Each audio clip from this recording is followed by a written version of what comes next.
Well, hi everyone. I'm Paul from Filmmakers Academy, and today we're interviewing Joel and Lisa Stagey, the creators behind the movie The Runner from Ravenshead. And we're just so glad that y'all could join us today. Morning, Paul. Glad to be here. So, just tell us a little bit about this film. It more or less just came out of nowhere, and you're the creators and the people behind this project. Would you mind just telling us a brief summary? What is this film and what is it about? Well, kind of the tagline that we use is Pilgrim's Progress meets Little Rascals. We used all children as a cast. That's where Little Rascals comes from. Amelia was our oldest at the time. She was 9. And we used all our own children in the casting, which they pretty much tell you, don't use your own children and don't use children at all. So we kind of did everything they told us not to do. And then the Pilgrim's Progress piece is we wanted to have an allegory underneath it. It's an action-adventure, live-action adventure, but we wanted to have an allegory with some deeper meaning behind it.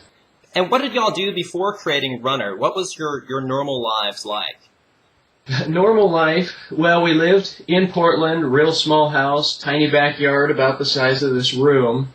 I worked for a company called Intel, makes chips for computers. And good job, but a lot of travel involved. Very tough to have a good, solid family life. And that was a lot of the motivation behind doing something as a family was doing something we could do together as a family, me not being gone all the time and missing the children growing up. And so that was kind of a lot of the motivation behind what we wanted to do. We tried for about 2 years when I worked at Intel. We kind of had this idea, let's give making a movie a try, and we tried it while I was working there, and it kind of consumed all of our weekends, our evenings, all of our holidays, and we made no progress whatsoever. And we kind of realized, if we're going to do this and give it a try, we're going to have to kind of step out and do it 100%. And so stopped the job and took us about 2 years to make this project, and a lot of that, I would say probably 3/4 of that was just learning. We didn't realize how steep the learning curve was going to be. Every corner you came around, there was some whole new skill set to learn, like lighting or camera work, and then even when it was finished, how to do audio, how to replace audio that's bad, how to deal with, just the whole editing piece, special effects, and so it just seemed like that entire 2 years was just a huge, huge learning curve for us, trying to figure out a whole new field we didn't have any background in before. I'm sure everyone's dying to meet the real stars of the show, your children. Would you mind introducing them to us? Sure. I'll maybe just have each one kind of hop up right here so you can see their faces a little closer, and they can give their name and age if they want. And so we start with the oldest. My name is Amelia, and I'm 11.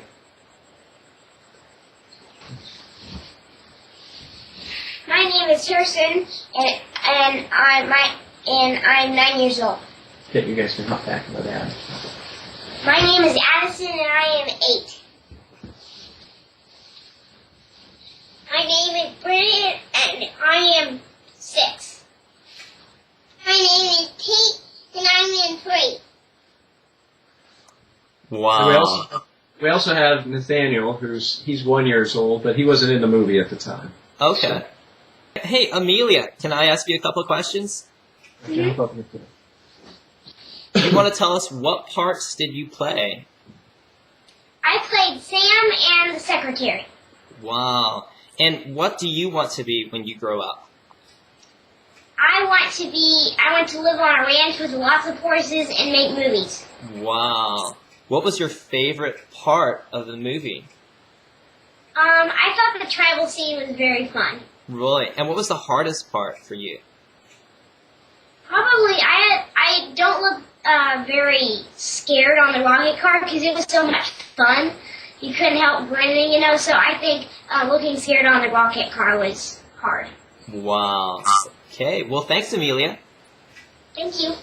Hey, Harrison, can I ask you a question? Yeah. Can you tell us what parts did you play in the movie? I played the warden and the headquarters boss. Okay, and what was your favorite part of the movie?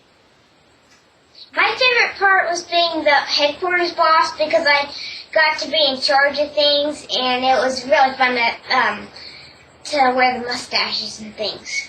And what was the hardest part for you?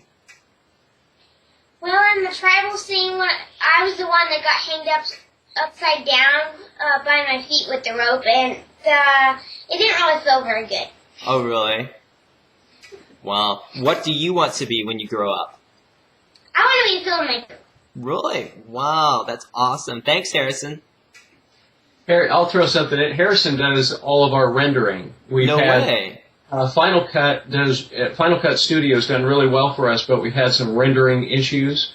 When we put it to render, it crashes a lot. So it takes someone sitting there, usually about 10 hours. And so Harrison will take large chunks of that time, 3-4 hours at a time, and oversee the rendering. So he's already been a huge help in the rendering process. So. Wow, trial by fire. He sounds like a real pro. Thanks, Harrison. Hey, Addison. Can we talk with you? Sure. So, can you tell us what was your favorite part of the movie? Probably Henry. Henry? Because he stunts. What parts did you play in the movie? I played Henry, Clyde, a prisoners, and I played the hero in my daydream. Wow, and so your favorite part, you had lots of characters, but your favorite part was being Henry? Yeah. Alright, well thanks, Addison. Hey, Brendan. Yeah? Can you tell us what were the parts that you played in the movie? The fixer of the rocket car and prisoner and a tribal guy. Oh, wow. And what was your favorite part that you played? Probably fixing the rocket car. Okay, and what was the toughest thing that you did? Probably, one time. One time? The tribal scene. Oh, okay, okay. Because I had to wear paint and stuff. Did you like wearing the paint, though? No. No? Okay. Wow. Thanks, Brendan. Welcome. Hey, Tate, can you talk with us for a second? Sure. What did you play? I was the pilot of the rocket car. Wow. And what was your favorite part of the movie? Probably my rocket car blowing up. Really? What do you like to do in your spare time? Probably play with Legos. Legos. Okay. Well, thank you, Tate. You're welcome. Thank you. What other films have you worked on, or what other film projects have you been involved with? This was it. We've never been on set before of another project. We've never really done another project other than some little home videos of our own. This was a little bit of a trial by fire, jump in for the first time. So this was our first project altogether. So I'm sure we'll have a couple of tech heads in the audience here. Would you mind explaining what software did you use and what was your camera? Sure. So the camera we used was the Sony EX1. It was roughly $6,000-7,000 camera. It had a 1/2-inch chip in it, which with the standard lens was able to give us a little bit shallower depth of field on the shots without having to use any lens adapters, which kind of could keep the background blurry and the foreground in focus.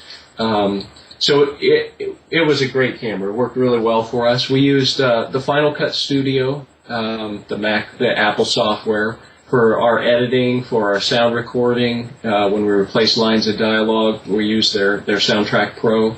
And then for all the visual effects, we used Apple's program called Shake. What was your approximate budget, if you wouldn't mind sharing that? Sure. No, be happy to. Our approximate budget was about $45,000. I would say half of that was kind of startup cost. Needing a camera, needing an editing system, those were definitely the two biggest items, two biggest single items in there. Then a good tripod, good monitors, good speakers, good microphone for recording sound, a basic lighting kit.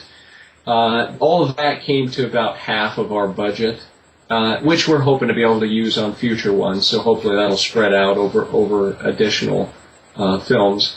And then the other portion of that was pretty much music. So we pretty well spent the rest of our budget on the music end of things. And that was, we hired a composer to compose the music for it, and then we actually had it recorded, a good chunk of it recorded by a live orchestra over in Prague.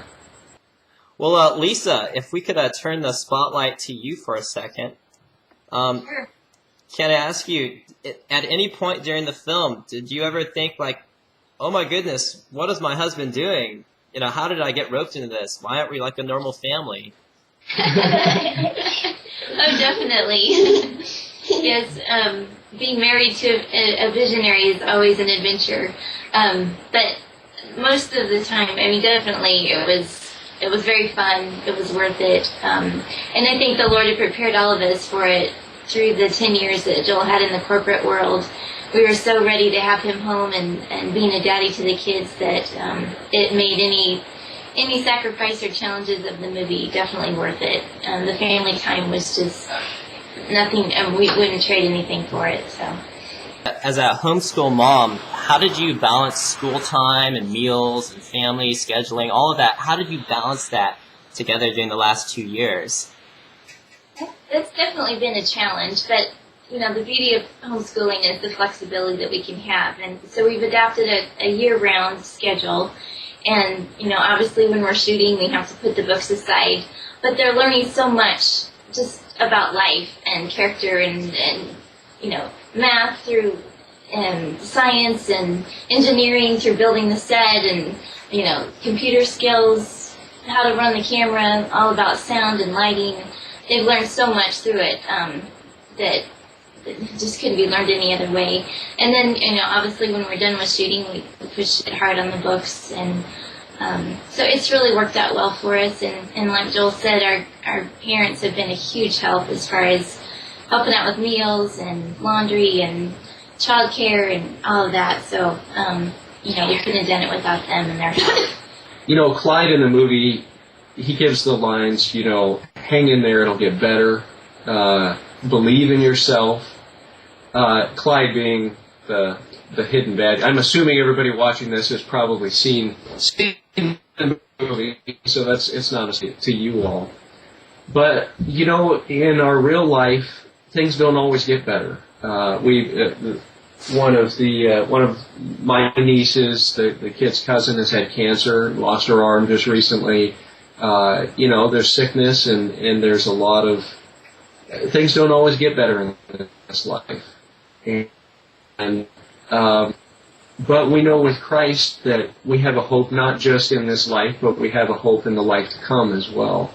And that's what we wanted the movie pointing toward, was not a faith in whatever, faith in you pick, you know, what you want to have your faith in, a faith in yourself, or believing in yourself. But really our heart with the movie was pointing people to Christ and being able to know that, you know, whether good things or bad things in this life, Christ is the answer for us. For the unsaved person, He's the answer.